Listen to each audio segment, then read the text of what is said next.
Bismillahirrahmanirrahim. Assalamualaikum warahmatullahi wabarakatuh. Alhamdulillahirabbil alamin wa bihi nasta'inu ala umurid dunya waddin.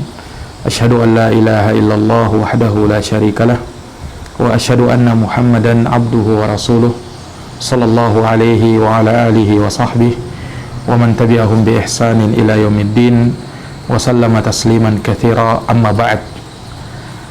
Ma'asyiral muslimin wal muslimat, al-musyahidin wal musyahidat, para pemirsa, para pendengar yang dirahmati dan dimuliakan oleh Allah Subhanahu wa taala.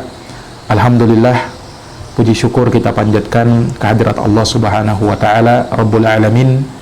Di malam yang mubarakah ini insyaallah kita kembali dapat melanjutkan kajian online kita, dan insyaallah taala pada malam hari ini kita akan kembali membahas kitab Al-Qawaidul Hisan Al-Muta'alliqah bi Tafsiril Quran, karya Syekh Abdurrahman bin Nasir As-Sa'di rahimahullahu ta'ala. Nah, kita telah menyelesaikan sampai pada kaidah yang ketujuh, ya. Maka kita langsung masuk pada Al-Qaidatus Tsaminah, kaidah yang kedelapan. Kata Al-Muallif Syekh Abdurrahman bin Nasir As-Sa'di rahimahullah, tariqatul Quran fi taqriril ma'adi. Tariqatul Quran fi taqriril ma'adi. Ya, metode Al-Quran dalam menetapkan yaumul ma'ad atau hari kiamat. Metode Al-Quran dalam menetapkan hari kiamat. Nah, di sini beliau akan menjelaskan bagaimana tariqah, ya, metode Al-Quran, ya, dalam menyampaikan dan mentakrir, menetapkan perkara-perkara yang berkaitan dengan hari kiamat. Dan pastinya hari kiamat itu, ya, hari kebangkitan, hari pengumpulan manusia, ya, hari tatkala manusia akan dihisab amal perbuatannya dan akan dibalas sesuai dengan amal perbuatan mereka. Ya, apabila mereka termasuk dari ahlul khair, orang-orang yang banyak mengerjakan kebaikan, maka dia akan mendapatkan surga. Namun apabila dia termasuk dari ahlus syarr, orang-orang yang banyak mengerjakan kejelekan, maka dia diancam, ya, dengan hukuman atau siksa api neraka. Nah, kata Syekh Abdurrahman bin Nasir As-Sa'di rahimahullah, wa hadzal aslu tsalitsu minal usuli allati ittafaqat 'alaiha ar-rusul wasyara'i'u kulluha wa hiya at-tauhidu war-risalatu wa amrul ma'adi wa hasyrul ibadi. Ya, kata beliau, ini adalah prinsip yang ketiga dari prinsip-prinsip yang disepakati oleh para rasul dan seluruh syariat. Apa tiga prinsip itu? Telah kita sebutkan prinsip pertama dan kedua. Yang pertama adalah tauhid dan yang kedua adalah risalah. Makanya di pembahasan kaidah yang keenam, ya, disebutkan tentang tariqatul Quran fi taqririt tauhid wa nafyi diddih. Ini sudah kita bacakan. Metode Quran dalam mentakrir, menetapkan tauhid dan lawannya yaitu kesyirikan. Dan pada kaidah yang ketujuh, tariqatul Quran fi taqriri nubuwati Muhammad. Metode Al-Quran dalam menetapkan nubuah atau risalah Nabi, secara khusus Nabi kita Muhammad sallallahu alaihi wasallam. Ya, ini sepakat para rasul. Nah, perkara yang ketiga atau prinsip yang ketiga, wa amrul ma'adi. Ini perkara yang berkaitan dengan hari kiamat, wa hasyrul ibad. Nanti akan bercabang darinya terkait dengan hari kiamat itu, yaitu dikumpulkannya manusia, hamba-hamba Allah di padang mahsyar untuk dihisab, ya, dan dibalas sesuai dengan amal perbuatan mereka. Ya, jadi Syekh ingin menerangkan bahwasanya perkara ini, apa yang berkaitan dengan tauhid, risalah, dan penetapan tentang hari kiamat, sepakat para nabi dan para rasul diutus oleh Allah untuk mentakrir perkara ini. Dan seluruh syariat yang Allah turunkan ke muka bumi ini semuanya menetapkan dan bersepakat akan perkara ini. Ya, perkara tauhid, risalah kenabian, dan juga terkait dengan hari kiamat. Nah, kata beliau, wahada qad aktsarallahu min dzikrihi fi kitabihil karim. Dan hal ini banyak Allah sebutkan di dalam Al-Qur'anul Karim. Ini perkara yang berkaitan dengan hari kiamat. Wa qarrarahu bi turuqin mutanawwi'ah, dan Allah telah menetapkannya dengan metode-metode yang beraneka ragam. Ya, bagaimana Allah mentakrir yaumal ma'ad itu, hari kiamat itu, ya, dengan berbagai uslub, dengan berbagai cara, dengan berbagai metode, dengan berbagai macam penyebutan. Nah, minha diantaranya, ini metode Al-Quran di dalam menetapkan yaumul ma'ad, hari kebangkitan, hari pembalasan, hari kiamat. Yang pertama, ikhbaruhu wa huwa asdaqul qailin anhu. Ya, Allah memberitakan, ya, tentang hari kiamat, dan tentu Allah Subhanahu wa taala, ya, adalah zat yang paling benar ucapannya. Dalam Quran dikatakan, waman asdaqu minallahi qila, waman asdaqu minallahi haditha. Siapakah yang lebih benar ucapannya dari Allah Subhanahu wa taala? Siapakah yang lebih jujur perkataannya dari Allah Subhanahu wa taala? Tidak ada yang lebih jujur, yang lebih benar ucapannya, ya, daripada Allah Subhanahu wa taala. Jadi Allah menyebutkan, mengabarkan tentang hari kiamat itu. Wa amma yakunu fihi, dan apa yang akan terjadi padanya, minal jazai al-aufa, dari balasan Allah Subhanahu wa taala yang lengkap. Ya, dalam Quran dikatakan tsumma yujzahu al-jaza al-aufa. Kemudian dia akan diberikan balasan dengan, ya, balasan yang seadil-adilnya, yang paling sempurna. Dalam surat An-Najm ayat 41. Ya. Ini Allah kabarkan di dalam Al-Qur'an apa yang terjadi pada hari kiamat, dan nanti bakalan terjadi balasan Allah Subhanahu wa taala yang sempurna, ya. Ma'a iktsarillahi min dzikrih. Ya. Allah banyak menyebutkan perkara-perkara ini. Faqad aqsama alaihi fi thalathati mawadhi' min kitabih. Bahkan sungguh Allah telah bersumpah pada 3 tempat di dalam Al-Quran, ya, terkait dengan penetapan hari kiamat ini. Allah bersumpah, ya, bahwasanya kiamat itu pasti akan terjadi, kiamat itu pasti akan tegak, kiamat itu akan dirasakan oleh semua manusia. Nah, kaqaulihi ta'ala, seperti pada firman Allah Ta'ala, la uqsimu biyaumil qiyamah. Ya, ini sumpah Allah terkait dengan hari kiamat. La uqsimu biyaumil qiyamah. Ya, tidak. Nah, aku bersumpah biyaumil qiyamah, dengan hari kiamat. Yang bersumpah di sini adalah Allah Subhanahu wa taala. Ya, dan tentu saja kita maklumi bersama bahwa didatangkannya sumpah untuk menetapkan, ya, atau untuk menguatkan, mempertegas perkaranya. Aku bersumpah dengan hari kiamat, ya. Nah, dan ayat-ayat yang semisal ini banyak di dalam Al-Quran di mana Allah Subhanahu wa taala bersumpah, seperti juga pada firman Allah, qul bala wa rabbi la tub'atsunna. Qul bala wa rabbi, katakan wahai Muhammad, ya. Bahkan wa rabbi, ya, wa rabbi, ini sumpah, dan demi Rabbku, la tub'atsunna, kalian pasti akan dibangkitkan. Ini sumpah Allah, akan pastinya terjadi kiamat itu.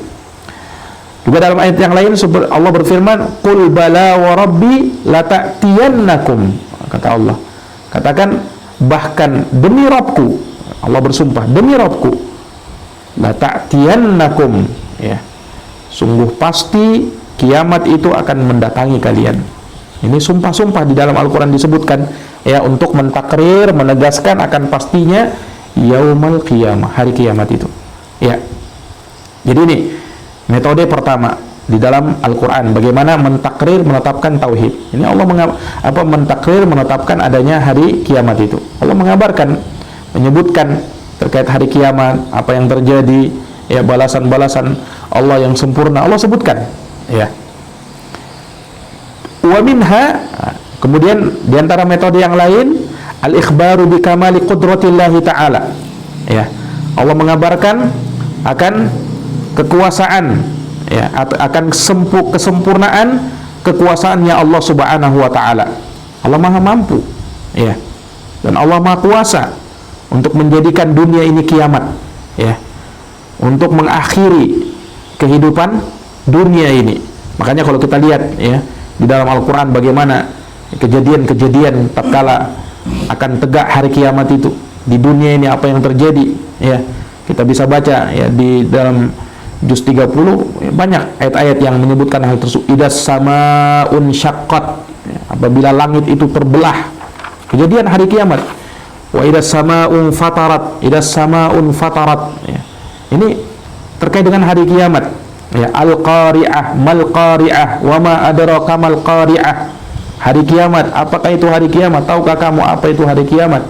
Ya, disebut al-qari'ah, yang betul-betul mengetuk jiwa, mengagetkan, mengejutkan kita. Nah, itu hari kiamat. Ya. Juga seperti firman Allah, idza zulzilatil ardu zilzalaha, apabila bumi digoncangkan, ya, dengan goncangannya yang sangat hebat, dengan goncangannya yang sangat dahsyat, ya. Ini Allah Maha Kuasa akan hal tersebut, menjadikan bintang-bintang berjatuhan, kemudian laut diluapkan oleh Allah Subhanahu wa taala, gunung-gunung diterbangkan oleh Allah. Itu kita bisa baca di dalam Al-Qur'an, dan Allah Maha Kuasa untuk hal tersebut, ya.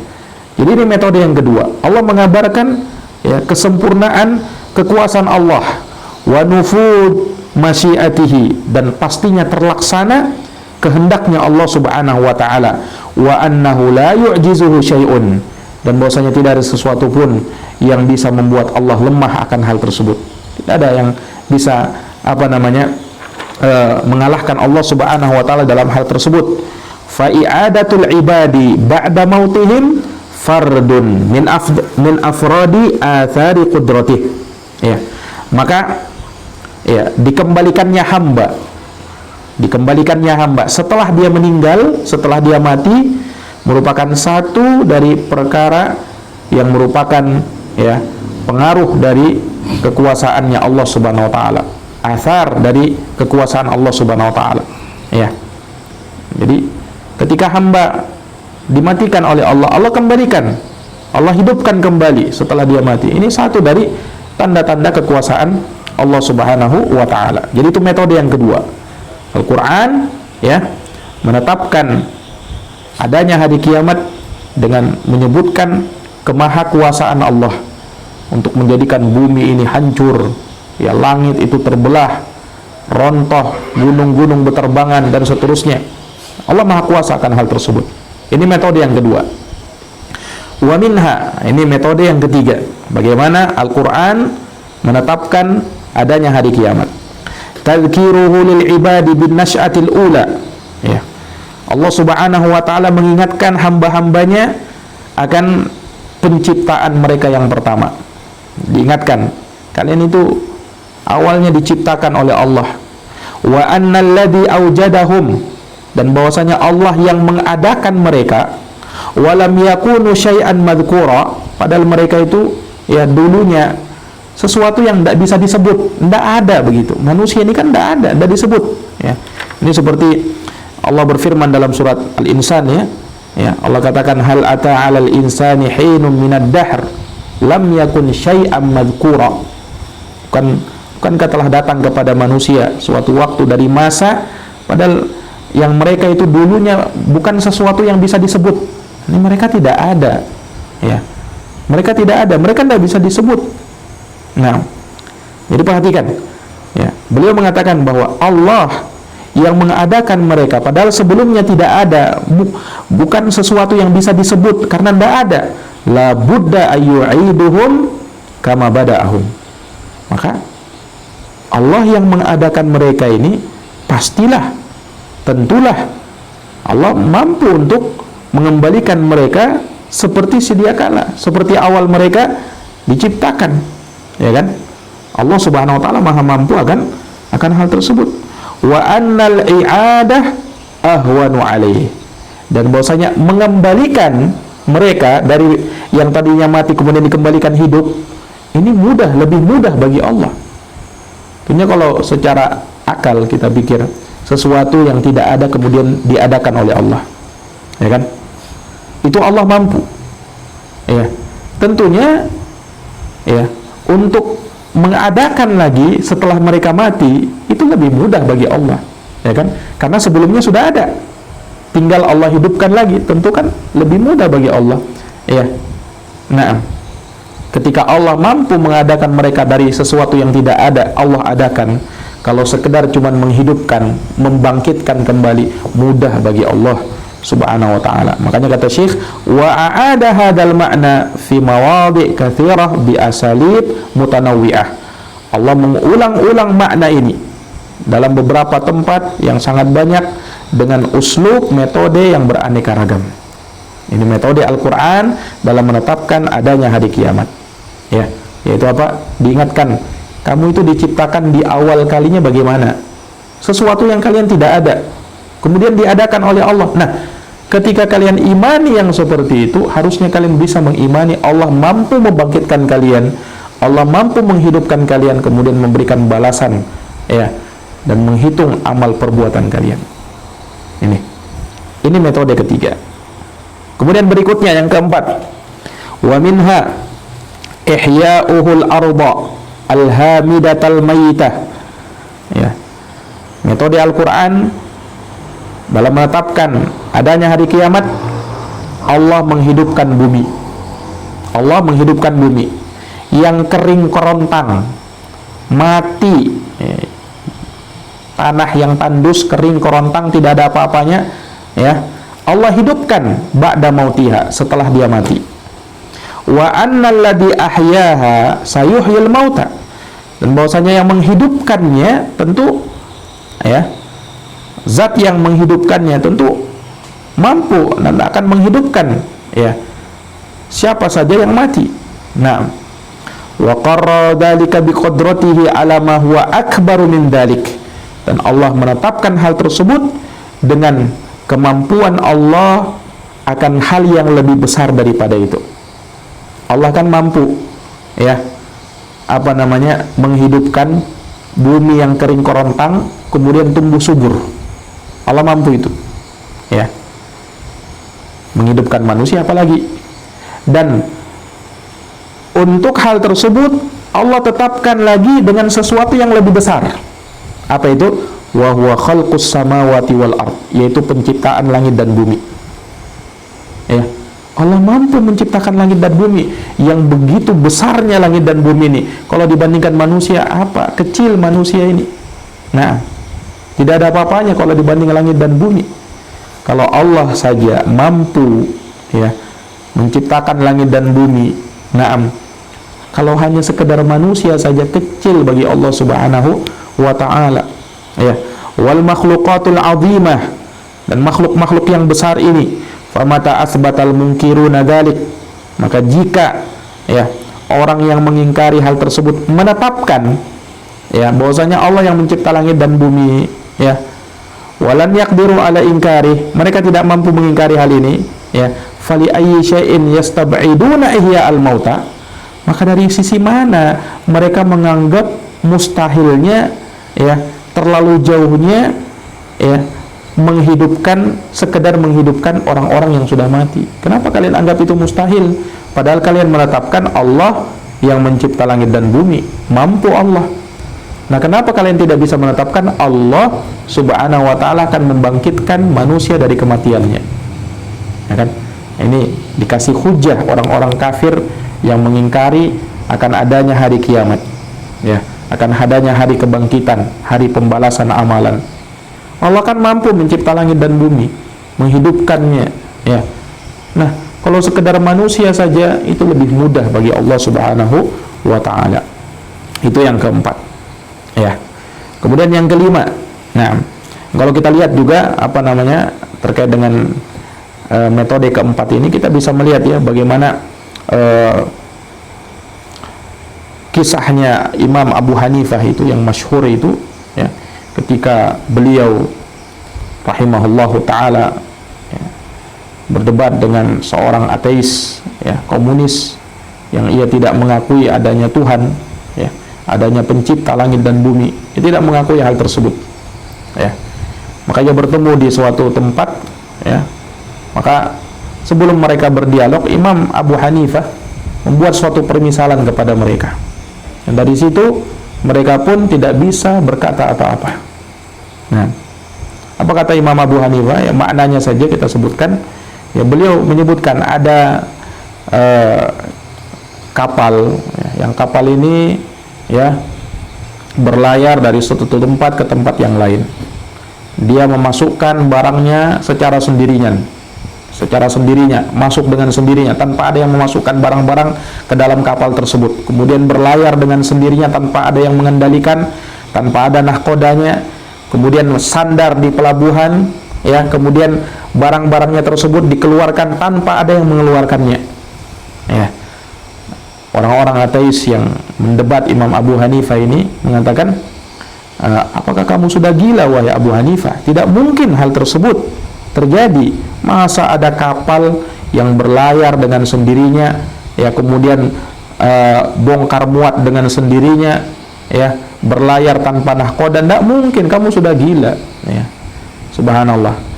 Di sini Imam Abu Hanifah ingin menjebak mereka. Nah, kalian bisa menetapkan mustahilnya hal tersebut, ya, kata Imam Abu Hanifah. Kok bisa-bisanya kalian mengatakan, ya, dan menganggap bahwasanya langit dan bumi, tata surya, ya, yang teraturnya seperti ini tidak ada yang mengendalikannya? Bagaimana bisa? Hal yang kecil itu saja kalian mengingkari. Tidak mungkin dia bisa bongkar muat sendiri, berlayar sendiri, kapal itu tidak mungkin, ya. Kalian bisa ingkari dengan akal kalian. Kok bisanya kalian menolak, ya, penciptaan langit dan bumi, naam, kemudian tata surya yang teratur dengan sangat rapinya? Kok kalian bisa mengatakan bahwasanya itu terjadi dengan sendirinya tanpa ada yang mengatur? Ya, maka apa namanya? Mereka tidak bisa menjawab apa-apa, ya, terhadap apa yang Imam Abu Hanifah rahimahullah taala menghujahi mereka atas hal tersebut. Subhanallah. Nah, ya, memang apa namanya, penetapan akan adanya Allah Subhanahu wa taala dan demikian pula hari kiamat, ya, ini dari perkara-perkara yang ditetapkan, ya, bahkan secara akal sehat. Nah, itu ditetapkan akan hal tersebut, ya. Kemudian perkara yang kelima, kita lanjutkan. Kata beliau, wa qarrara dzalika bi si'ati ilmihi wa kamali hikmatihi wa annahu la yaliqu bihi wa la yuhsinu ayatruka khalqahu suda muhmilina la yu'maruna wa la yunhaun wa la yuthabuna wa la yu'aqabun wa hadha tariqun qarrara bihi an-nubuwata wa amral ma'ad. Ya, kata beliau, ini metode yang kelima, ya. Al-Quran juga menetapkan hal tersebut, yakni adanya hari kiamat, bisi'ati ilmih, dengan apa?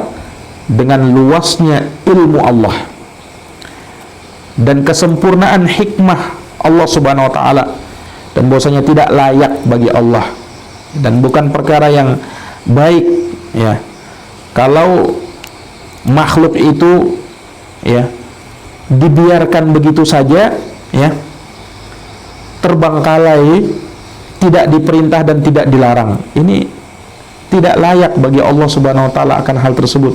Tentunya keluar dari hikmahnya Allah. Mereka tidak diberi pahala, tidak diberi hukuman atas perbuatan mereka, ya, tidak mungkin, ya kan? Nah, ini juga metode yang dengannya ditetapkan adanya nubuah, kenabian, dan hari kiamat, ya. Ya kan, tidak mungkin kan dengan kesempurnaan hikmahnya Allah. Tidak pantas bagi Allah Subhanahu wa taala membiarkan manusia, makhluk ini tercipta, kemudian dibiarkan begitu saja terbengkalai, ya, sia-sia, tidak diperintah, tidak dilarang, tidak ada hukuman, tidak ada pahala yang didapatkan. Tidak mungkin, ya. Ini para jamaah sekalian, dan ini ditetapkan, ya kan? Makanya dikatakan dalam Al-Quran, ayahsabul insanu ayyutraka suda. Apakah manusia dibiarkan begitu saja, sudah, maksudnya tanpa diperintah, tanpa dilarang, tanpa ada hukuman, tanpa ada pahala yang didapatkan? Tidak mungkin, ya kan? Kalau kita di dalam hadis Nabi menyebutkan, jangankan manusia, hewan saja, kata Rasulullah, la ta'uddunnal huququ ila ahliha yaumal qiyamah hatta yuqada lisyatil jalha minasyatil qarna. Akan dikembalikan hak-hak pada hari kiamat, hingga kambing yang patah tanduknya menuntut kepada kambing yang telah mematahkan tanduknya, diberikan iqab, adanya balasan, ya, antara hewan, apalagi manusia. Nah, subhanallah. Ini metode yang kelima. Ya. Metode yang keenam, wa mimma qarrara bihil ba'ats wa mujazatal muhsinina bi ihsanihim wal musiiina bi isaatihim. Ya. Dari apa-apa yang dengannya Allah menetapkan adanya hari kebangkitan dan pembalasan kepada orang-orang yang baik sesuai dengan perbuatan baik mereka. Demikian pula balasan bagi orang-orang yang jelek, orang-orang yang jahat sesuai dengan kejahatan mereka. Ma akhbara bihi min ayyamihi wa sunanih, apa yang Allah kabarkan, ya, akan hari-harinya dan sunnah-sunnah yang berlaku, ya, fil umamil madiyah, pada umat-umat yang terdahulu, sunnatullah yang berlaku kepada mereka. Wal quruni al-ghabirah, dan generasi-generasi terdahulu. Kaifa, ya, najjal anbiya, bagaimana Allah dalam kisah tersebut menyelamatkan para nabi, wa adba'ahum, dan pengikut mereka. Allah selamatkan Nabi Lut, ya, beserta pengikutnya, Nabi Nuh beserta pengikutnya. Nah, Allah selamatkan. Wa ahlakal mukadzibina lahumul munkirina lil ba'ats, ya, dan Allah mencelakakan, ya, apa namanya, orang-orang yang mendustakan para nabi dan para rasul, serta mendustakan dan mengingkari akan adanya hari kebangkitan. Wa nawwa'a 'alaihimul uqubat, dan disebutkan berbagai macam hukuman-hukuman yang menimpa mereka. Wa ahalla bihimul mathulat, dan Allah, ya, berikan kepada mereka, ya, hukuman-hukuman yang sangat banyak. Fahada jazaa'un mu'ajjalun, ya, maka ini adalah balasan yang disegerakan. Wa namudaj min jazail akhirah, ya, dan contoh ringan dari akan adanya balasan akhirat. Arahullahu ibadah, yang Allah perlihatkan balasan itu ketika di dunia kepada hamba-hambanya. Ini mereka itu akan diazab dengan hal yang lebih mengerikan lagi. Itu di dunia masih ringan, ya. Umat-umat terdahulu diazab oleh Allah. Lihat bagaimana Allah mengazab, ya, kaum Sodom, ya, umatnya Nabi Lut, yang diangkat tempat mereka itu, kampung mereka, kemudian dibalik oleh Allah Subhanahu wa taala, lalu dilempar lagi dengan batu, ya, dari tanah yang terbakar. Nah, mengerikan sekali, ya. Bersamaan dengan itu contoh ringan sebenarnya, ya, apa yang menanti bagi mereka, azab yang menanti mereka di akhirat lebih mengerikan lagi. Na'udzubillahi min dzalik. Itu Allah perlihatkan. Itu Allah perlihatkan. Liyuhlika man halaka am bayyinah wa yahya man hayya am bayyinah, agar hiduplah atau binasalah orang-orang yang binasa, ya, dengan hal yang paling jelas dan terang benderang, dan hiduplah orang yang hidup dengan terang benderang di atas kebenaran. Orang yang binasa dengan apa namanya, kebinasaannya terang benderang. Demikian pula yang hidup dihidupkan oleh Allah, yaitu juga terang benderang. Nah, itu metode keberapa sudah tadi? Kelima atau keenam? Kelima kayaknya. Kemudian metode berikutnya, wa min dzalika ma arallahu min ihya'i, ya, al-amwat fid dunya kama dzakarahu Allahu an sahibil baqarah, ya. Ini metode terakhir kayaknya nih, ya, kata Syekh, di antara metode Al-Qur'an dalam menetapkan adanya hari kiamat, apa yang Allah perlihatkan kepada hamba-hambanya dari ihya'ul amwat, dihidupkannya orang-orang yang telah mati di dunia ini, fid dunya. Itu terjadi dan nyata. Allah menghidupkan orang-orang yang telah mati, ya. Kama dzakarahullahu an sahibil baqarah. Contohnya seperti apa yang Allah sebut, ya, tentang kisah pemilik sapi itu. Ya, ini kisahnya Bani Israel ya. Kisahnya Bani Israel yang disebutkan ketika ada seorang yang mati ya, dibunuh oleh keponakannya sendiri. Ya, kisahnya Bani Israel dibunuh oleh keponakannya sendiri. Kenapa? Karena pamannya ini ya tidak punya anak dan punya harta yang banyak. Ini keponakannya tidak sabar nunggu warisan dari pamannya ini, dia bunuh duluan pamannya. Ya, tapi ketika itu tidak ada yang tahu siapa yang membunuh orang ini. Tidak ada yang tahu yang membunuhnya ternyata adalah keponakannya sendiri. Ya. Maka akhirnya Bani Israel minta solusi kepada Nabi Musa. Ya. Bagaimana ini? Orangnya sudah mati, tidak ada bukti. Ya. Siapa pembunuhnya, siapa tidak ditahu. Maka Nabi Musa memerintahkan. Itu yang Allah turunkan dalam surah Al-Baqarah itu. Innallaha ya'murukum an tadbahu baqarah. Allah memerintah kalian untuk menyembelih sapi. Ya. Subhanallah. Ini hikmah Allah Subhanahu wa taala ya. Dan dari situ ya disebutkan dalam kisah itu ya bagaimana Bani Israel juga ya, mereka akhirnya bertanya-tanya dengan sesuatu yang memberatkan diri mereka. Mereka tanya bagaimana sapinya, jenisnya apa, warnanya bagaimana ya. Sampai dikatakan wa ma kadu yaf'alun, hampir-hampir mereka tidak melakukan apa yang diperintah tersebut. Nah, ya. Sampai pada akhirnya ya mereka menyembelih sapi, kemudian bagian dari tubuh sapi tersebut dipukulkan kepada si mayit tadi yang sudah mati tadi. Maka dengan kekuasaan Allah kembali orang itu hidup dan dia menceritakan ternyata yang membunuhnya adalah si fulan, keponakannya sendiri. Lihat. Jadi dia mati dihidupkan oleh Allah dengan kekuasaannya, ya kan? Dengan kekuasaannya. Itu mampu Allah Subhanahu wa taala. Ya. Itu mampu Allah Subhanahu wa taala. Itu contoh, ya. Itu contoh Allah perlihatkan kepada hambanya. Artinya apa? Hari kebangkitan itu pasti terjadi. Ya. Ini kisah nyata disebutkan dalam Al-Quran. Ada yang seperti itu. Nah, makanya setelah kita mati ya, pasti akan ada hari kebangkitan. Kita akan dihidupkan kembali oleh Allah Subhanahu wa taala. Ya.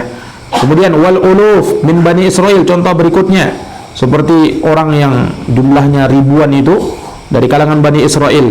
Ini Allah sebutkan dalam surat Al-Baqarah ya ayat 243 itu, alam tara ilal ladina kharaju min diyarihim wa hum ulufun hadaral maut. Ya. Tidakkah engkau melihat kepada orang-orang yang keluar dari rumah-rumah mereka, jumlah mereka ribuan orang, mereka menghindari kematian. Apa kata Allah? Faqala lahumullahu mutu tsumma ahyahum. Allah berfirman, matilah kalian, kemudian mereka dihidupkan kembali. Allah hidupkan kembali mereka. Lihat, tadinya mati mereka, Allah hidupkan kembali. Mampu Allah Subhanahu wa taala. Ini kisah Allah abadikan di dalam Al-Qur'an, terjadi. Ya. Walladzi marra ala qaryatin wa hiya khawiyatun ala urushiha. Demikian pula ya kisahnya orang yang lewat di suatu negeri itu yang roboh negerinya ya. Nah, hingga menutupi atap-atapnya, itu disebutkan dalam surat Al-Baqarah ayat 259. Allah Subhanahu wa taala hidupkan kembali. Wa qissatu Ibrahim al-Khalil wat tuyur, dan kisahnya Nabi Ibrahim al-Khalil dan burung-burung tersebut disebutkan juga dalam Quran. Wa ahya'u Isa ibn Maryam lil amwat, dan juga bagaimana mukjizat Nabi Isa yang bisa menghidupkan orang yang sudah mati. Itu salah satu mukjizatnya Nabi Isa ya. Nabi Isa putra Maryam, salah satu mukjizat beliau bisa menghidupkan orang-orang yang sudah mati. Ya. Mukjizat dari Allah Subhanahu wa taala. Wa ghairiha, dan selainnya sangat banyak mimma arahullahu ibadah, dari perkara yang Allah perlihatkan kepada hamba-hambanya fi hadhihi dar, ketika di dunia ini. Untuk apa? Liya'lamu annahu qawiyyun dzuktidarin, ya, agar mereka manusia ini tahu bahwasanya Allah itu maha kuat, Allah itu maha mampu, Allah punya kemampuan untuk membangkitkan manusia.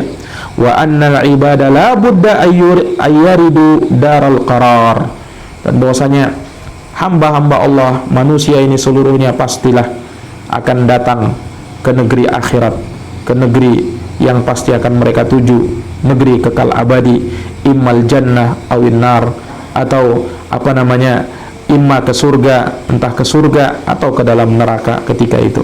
Nah, wa hadhihi al-ma'ani abdaha Allahu wa a'adaha fi mahalin katsiratin wallahu alam. Kata Syekh menutup pembahasannya, dan yang makna-makna seperti ini Allah nampakkan dan Allah ulang-ulang penyebutannya dalam tempat yang sangat banyak di dalam Quran. Wallahu alam, ya. Jadi ini metode Al-Quran di dalam menetapkan adanya hari kiamat. Ya, tadi kita sudah sebut ada 6, kayaknya ada 6 ya tadi ya. Nah, kalau mengabarkan tentang menyebutkan tentang hari kiamat itu, yaitu metode yang pertama, balasan yang sempurna dari Allah. Kemudian metode yang kedua, Allah sebutkan kemahakuasaan Allah untuk menegakkan adanya hari kiamat. Kemudian metode ketiga, Allah mengingatkan hamba-hambanya akan penciptaan mereka di awal kali, ya. Metode keempat, Allah mampu menghidupkan bumi, ya kan, yang sudah kering korantang hidup, ya. Kemudian Allah lebih besar dari itu, Allah mampu menghidupkan, menciptakan langit dan bumi. Manusia saja tentu lebih mudah bagi Allah Subhanahu wa taala. Itu metode keempat. Metode kelima, ya, ditetapkan akan keluasan ilmunya Allah Subhanahu wa taala. Tidak pantas bagi Allah Subhanahu wa taala untuk apa? Ya, membiarkan makhluk begitu saja, tidak diperintah, tidak dilarang, tidak diberikan balasan, tidak diberikan hukuman, tidak mungkin, ya. Kemudian metode keenam, ya, apa yang Allah kabarkan tentang apa yang menimpa manusia ini, ya, apa yang menimpa umat-umat terdahulu, ya, dari siksaan, hukuman dari Allah langsung menimpa mereka. Naam, ya. Metode keenam, berarti ada 7 metode. Yang ketujuh, apa yang Allah perlihatkan dari kehidupan nyata di dunia, kisahnya, ya, orang yang mati itu kemudian ketika dicambuk dengan, dipukulkan dengan sapi yang sudah disembelih, ya, kemudian jadi hidup kembali. Kisah orang-orang dari Bani Israel yang keluar takut mati, jumlah mereka ribuan, dimatikan, dihidupkan lagi oleh Allah, ya, dan masih banyak, ya, apa yang beliau sebutkan tadi. Naam, wallahu taala alam bisawab, ya. Syekh Al-Utsaimin rahimahullah memberikan ta'liq, catatan di sini, ya, dalam ta'liq beliau. Jadi Allah Subhanahu wa taala menampakkan perkara ini dan mengulang-ulang penyebutannya di dalam Al-Qur'an, ya, dengan metode-metode yang tadi disebutkan. Ini kata Syekh li sababain, karena 2 sebab. Yang pertama, karena adanya atau kuatnya perselisihan, pembangkangan dan penentangan terhadap perkara ini, adanya hari kiamat. Banyak orang-orang yang mengingkari, banyak orang-orang yang ngeyel, nggak mau terima, ya, ya. Maka ketika adanya, ya, pengingkaran yang kuat akan hal tersebut, banyaknya penentangan akan hal tersebut, maka butuh untuk diulang-ulang, butuh untuk diulang-ulang tentang hari kiamat ini, peringatan tentang hari kiamat, ya kan, ya, untuk menetapkan apa? Kebenaran, ya. Yang benar itu bahwasanya hari kiamat pasti akan datang, ya. Yang kedua, karena urgensinya perkara iman kepada hari kiamat, pentingnya ini, ya. Karena orang yang tidak beriman kepada hari kiamat, maka dia nggak akan beramal, dia tidak bisa beramal, ya. Fa innal insana idza kana yaqulu ma fi ba'tsin, ya, wala jaza wala hisab fa innahu la ya'mal. Kata Syekh, karena seseorang kalau dia berkata tidak ada itu hari kebangkitan, tidak ada itu hari pembalasan, tidak ada itu hari perhitungan, maka dia tidak akan beramal, ya kan? Itu apa dia beramal? Tidak ada hari pembalasan, tidak ada hari hisab, tidak ada hari perhitungan, ya, alaysa kadzalik, ya. Bala, tentu saja. Nah, maka oleh karenanya Allah banyak mengulang-ulang penyebutan tentang adanya hari kiamat, adanya hari kebangkitan, ya, adanya hari hisab, perhitungan amalan, dan Allah membuat permisalan akan hal tersebut. Bahkan Allah bersumpah akan tetapnya hal tersebut, dan selain itu dari apa-apa yang diisyaratkan oleh Syekh rahimahullah ta'ala. Nah, maka dengan ini selesai sudah pembahasan dari kaidah yang ke-8, ya, terkait dengan metode Al-Quran dalam menetapkan adanya hari kiamat. 7 metode yang disebutkan tadi oleh Syekh Abdurrahman bin Nasir As-Sa'di rahimahullah. Insyaallah ta'ala di pertemuan berikutnya kita masuk pada kaidah yang ke-9, ya, masih berkaitan dengan metode Al-Quran, ya, dalam memerintahkan orang-orang yang beriman dan menyuruh mereka, ya, dengan hukum-hukum syar'i. Insyaallah ta'ala akan kita bacakan di pertemuan yang akan datang. Wallahu a'lam bishawab. Demikian yang bisa kami paparkan, yang bisa kami sampaikan. di pertemuan malam hari ini. Semoga bermanfaat, semoga menambah ilmu, dan semoga kita semua dijadikan sebagai orang-orang yang mampu memahami Al-Quran, ya, mampu mentadaburi Al-Quran dan mengamalkan apa yang menjadi isi dan konsekuensi dari Al-Quran tersebut. Semoga bermanfaat. Wabillahi taufiq wal hidayah. Subhanakallahumma bihamdik, asyhadu an la ilaha illa anta, astaghfiruka wa atubu ilaik. Walhamdulillahi rabbil alamin. Wassalamu alaikum warahmatullahi wabarakatuh.